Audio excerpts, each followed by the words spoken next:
Hi students, thanks for clicking this video. In this video, you are going to learn about directing chapter number 7, Business Studies, grade 12.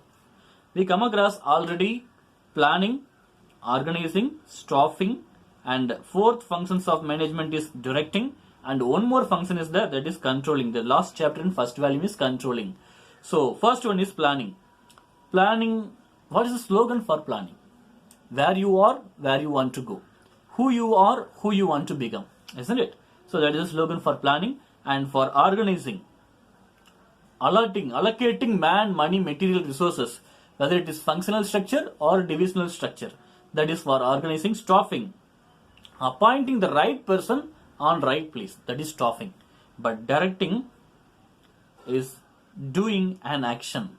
So what is the meaning of directing? Directing is telling the people to do. So here superior and subordinate relationship is there. So manager is assigning duties what the subordinate has to do, isn't it? And using man, money, material, resources, they do it to the best of their abilities. That organization and higher official is expecting the best result from the subordinate. Meaning of directing. In the ordinary sense, directing means giving instruction and guiding people in doing work. In ordinary sense, giving instruction and guiding people. Superior is guiding subordinates. Manager giving instruction to their subordinates and how to do the activities. Everything will be instructed by the manager to their subordinate. In our daily life, we come across many situations like a hotel owner directing his employees to complete certain activities for organizing a function. If you're taking a hotel, the hotel owner is instructing how to treat the customers and how to do all the works effectively and efficiently. A teacher directing his students to complete an assignment. If you're taking in schools, teacher is guiding the students to do their assignment perfectly. A film director directing the artist about how they should act in the film. So film director is directing the artist how they should act perfectly for the situation in the film, right? And in all these situations, we can observe that directing is done to achieve some predetermined objectives. These are all the situation, wherever it is, it may be in a film directing place, else as classroom or hotel. So you can see the directing is done achieved to predetermined objective, that is already presetted plan should be achieved, isn't it? So the director is directing the people to achieve organizational objective finally.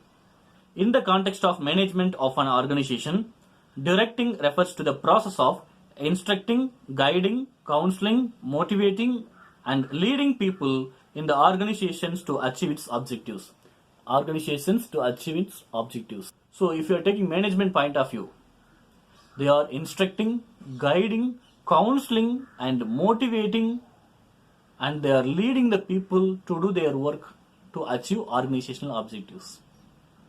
You can observe here that directing is not mere issue of communication but encompasses many elements like supervision, motivation, leadership.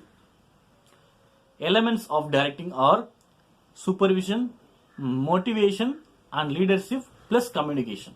Not only communication, so the superior should supervise their subordinate. Supervision.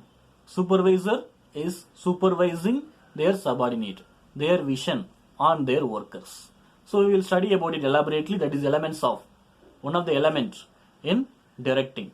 And motivation. They should not give only that works and instruction and counseling. They should motivate their subordinate. Then only they can do their work effectively and efficiently favor for the organization. And leadership. Leadership quality is there. So before going to instruct, before going to guide the people, the workers should accept, okay, they are leader to us. So many qualities are there, that also we are going to discuss in the future in this chapter about leadership. Performed by every manager. Directing is a managerial process which takes place throughout the life of an organization. It is a continuous process. So directing is a continuous process. So throughout the life of the organization, it will continue. The director may change, manager may change, but directing activities will continue. The main characteristics of directing are discussed below. Directing initiates action. Planning, organizing, staffing is helps to directing. Just that is the paperwork. But directing is doing an action. It is initiates an action. Directing is a key managerial function. It is a key managerial function. A manager has to perform this function along with planning, organizing, staffing and controlling while discharging his duties in the organization. While the manager is doing his job in an organization, planning, organizing, staffing and controlling also helps to direct perfectly favor for an organization, while other functions prepare a setting for an action. So planning, organizing, staffing are setting for an action. It is a paperwork. But direction is initiative and action.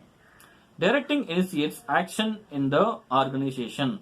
Directing initiates action in the organization. And next one, directing takes place at every level of management. Directing takes place at every level of management. Here, irrespective of the levels of management, whether it is top level management or middle level management or supervisory or operational level management, irrespective of its level, all the levels you can see the direction function. Wherever superior and subordinate relationship is there, wherever manager and worker relationship is there directing is alive. Every manager from top executive to supervisor, supervisor will be in final level, which is third level supervisory or operationally level or low level management. If you are taking that executive, chief executive officer, he will be in top level management. So from top to bottom, all the levels, the directing takes place. The directing takes place wherever supervisor and subordinate relationship exists. Wherever supervisor and subordinate. If you take middle level management, general manager will be there. General manager is guiding all the departmental manager. All departmental manager will guide additional manager, assistant manager. Then assistant manager will give instruction to their subordinate, isn't it? And they will control the supervisor. And supervisor will control the worker. So till supervisory or operational level, we can see the direction function. And directing is a continuous process. It is ongoing process, not only 1 year, continuously. So till the end date of the company, directing is alive. It is a continuous process. Directing is a continuous activity. It takes place throughout the life of the organization. Irrespective of people occupying managerial positions, we can observe that in organizations like Infosys, Tata, Bill, HCL, HLL, and the managers may change, but the directing process continues because without direction, the organizational activities cannot continue further. So manager can change, but managerial activity will continue, which is directing activity will continue. So whoever is occupying the place there, they may change. The person will change, but the process will not change. It will continue throughout the organization, and the successful organizations are Infosys, Tata, Bill, HCL, HL. So these all the companies are performing well, doing their job well. They are being monopoly in the market. Even they are in great position with the help of efficient directing. Efficient directing. Directing flows from top to bottom. Directing flows from top to bottom because the top level management giving instruction and taking decision favor for the organization, and they are setting the goal for the middle level and low level people also, isn't it? So directing flows from top to bottom. Directing is first initiated at top level and flows to the bottom through organizational hierarchy. You know what is the hierarchy of an organization? First one is board of directors, CEO, CFO, then general managers. Before that, MD, general manager. Then after that, a departmental manager and assistant manager and subordinates. Then finally, supervisor and workers. So these are the hierarchy of management in an organization. So you might have come across about DAD UCUSSR, right? In that scalar chain. scalar chain is the main function.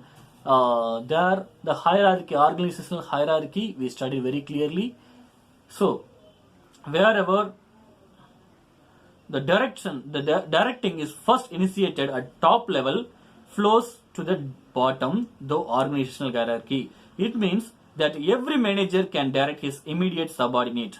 Every manager can direct immediate subordinate and take instruction from his immediate boss, which is, if you are taking that supervisory or operational level of management, supervisor is instructing the people how to do their job. And if you are taking middle level management, departmental managers are instructing the assistant manager and subordinates how to do the job. Not only instructing, they are guiding and motivating, they are doing everything what we have studied. Okay, so these all are the characteristics of management.